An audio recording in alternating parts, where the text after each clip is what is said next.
aksidente si Ikit dahil sa kagagawan mo, eh di sana masama pa rin ang samahan nila. Eh di hindi bida si Ikit. Malay ko ba mag-backfire sa atin yun, ha? At saka, why are you nagging me? Dapat nga kino-comfort mo ako, hindi yung ako yung sinisisi mo. Eh ba't hindi ako magagalit? I was so close to convincing Gani to sell his land. If we sell that land, eh di masutuloy ang resort project. Ay, ganyan dapat, Beshi. Huwag kang magpapakabog. Pag inaapi ka nila, dapat labanan mo. Pakita mo sa kanila na hindi ka lang pang turista, pang sports pa. Ay! Yan, di ba? Tama. Alam mo, magiging human CCTV na nga ako kasi lahat ng kilos nila babantayan ko. Alam mo, magiging human CCTV na nga ako kasi lahat ng kilos nila babantayan ko. Oo, babantayan ko para kapag nagkamali sila ng isang pagkakamaling ginawa, nako, expose ko na kagad kay tatay tapos, anong mangyayari? Magiging huyo na sila. Ay, paano yung human CCTV? Bakit mo? Hey! Human CCTV ako, babantayan ko talaga yung mga yan. Nakaganon ako. Si Ikit lang ang pwedeng pumigil kay Dan na matuloy ang resort project. She didn't even persuade him na magbago ang isip. Paano? Mapupunta lang sa wala ang lahat ng pinaghirapan natin? Okay, Mom. Dali na lang yun. We just have to distract Ikit para hindi siya maging sagaba sa pambubudol mo kay Tito Gary. And how are we going to do that? Hindi ko pa alam, pero I'll find a way to get Ikit out of this. And Mom, I want to get out of this boring and mundane town. I want to go back to my old exciting life in the city. Kaya gagawin ko talaga ang lahat para hindi maging sagaba niya si Ikit at para matuloy ang lahat ng plano natin. Mga lakwatsyara at lakwatsyara, dyan pumunta na kayo dito! Alina po! Oy, ikaw, dali ka! Dalihan nyo, dali! Kakain na tayo! Naunahan na kayo ng langaw. Yan, dito na kayo magsiupo. Oy, di ba magsyota kayo? Magsiupo na kayo dito. Ang tawag dito sa gagawin natin ay mukbang sa pangpang. Yes! Di ba? Dito nyo lang may experience. I-vlog nyo to, ha? Kasi ipapatikim ko sa inyo ang aking specialty na adobong baboy na iniluto ko sa may kawayan. Yun! Hey. At saka eto pa, dito nyo lang matitikman ang paksiw ala marikit. Atak na!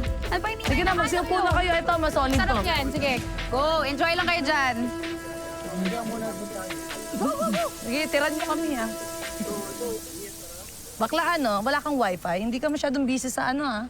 Saan? Love Spark. Ay, Beshi. Nagbagong buhay na ako. Tinigil ko na yan, Love Spark na yan. Oh, wow. Wow. Bakit? Ano meron? Take ka na yung lola mo. Hoy! Maging masaya ka para sa akin. May jowa na ako! Yes, thank you, Lord. Totoo ba? Bakit sino nabudol mo? Nabudol ka? Babe! Uhaw ikaw. Water, water. Pakis na. Ang sweet mo talaga, Bobby. Kadiri kayong dalawa. May kumakain, Akala ko pang-apam tayo, Kala ko 6-footer, bakit mukhang putlang to? Afam din naman kasi talaga yung type ko. Kaya lang, napagtanto ko, bakit pa ako magtitingin kung saan-saan kung nandito na sa harap ko? Frank, kasi yung camera. Ikaw, Ikit. Kailan ka ba magjojowa? Well, ayoko ng love life. Alam mo, Besh, hindi mo talaga pinangarap magka-jowa. Bakla, ang sakit na ng ulo ko dun sa mag-ina na nasa bahay.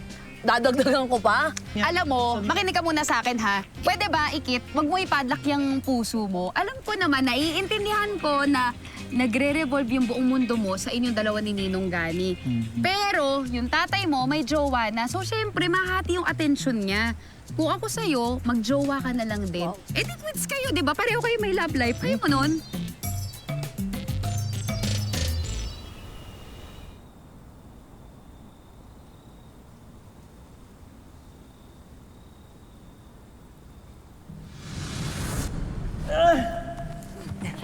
Salamat, Sana balang araw mabayaran ko din yung kabutihang ginawa mo sa akin. Hindi ko rin makakalimutan na ninakawan mo ako ng halik. Sige, pogi nga. Pero GGSS naman. Eh, kung siya rin lang, wag na lang.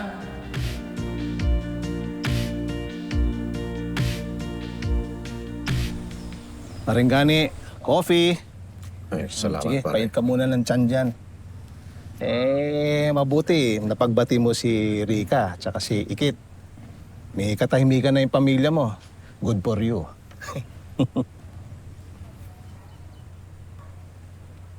Maringgani, may pinagdadaanan ka pa ba? Oo, pare. Mabigat eh. Paano itong si Rika namang problema? Yung kasing yung mga investor niya dyan sa resort project, medyo nag-back out yung iba. Ngayon, lumapit siya sa mga bangko, pero tinanggihan eh. Ngayon, kung sabi niya, pagka raw hindi nakakuha ng pampanding, para raw hindi matuloy yung resort.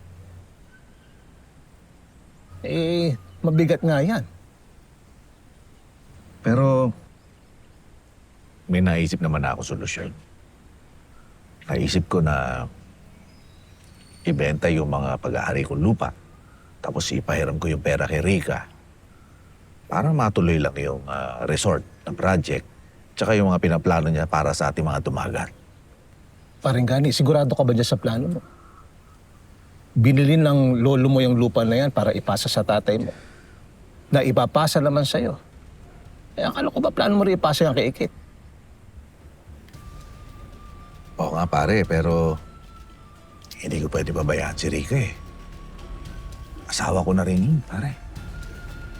Alam mo, naiintindihan kita. Alam ko naman, mahal mo yung asawa mo. Inisip mo yung kapakanan niya. Pero, pare, sigurado mo muna iisipin mong yan. Think twice, ika nga. Tanda mo, nakatakdang magmana si Ikit ng lupang yon. Dapat ipaalam mo kay Ikit.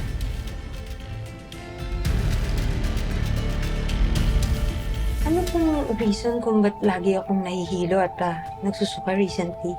Doc, don't tell me I have critical illness. Hindi naman ako na-inform na may nautukan na palang kachat. Diyan sa beauty mo. Sure ako, afam yan. Talaga? Alam mo sa ganyang beauty? Nakalamera yan. Okay na. Tanda. Mom? You're pregnant? Kasi kapag nanganak si Mommy with their baby, siya na magiging apple of the eye ng tatay mo. Hindi ko na magmamatter. Sa'yo nito mabwisit mo. As ba tatay mo? Manahimik ka. How dare you? Ay, mukot na ano-ano ha.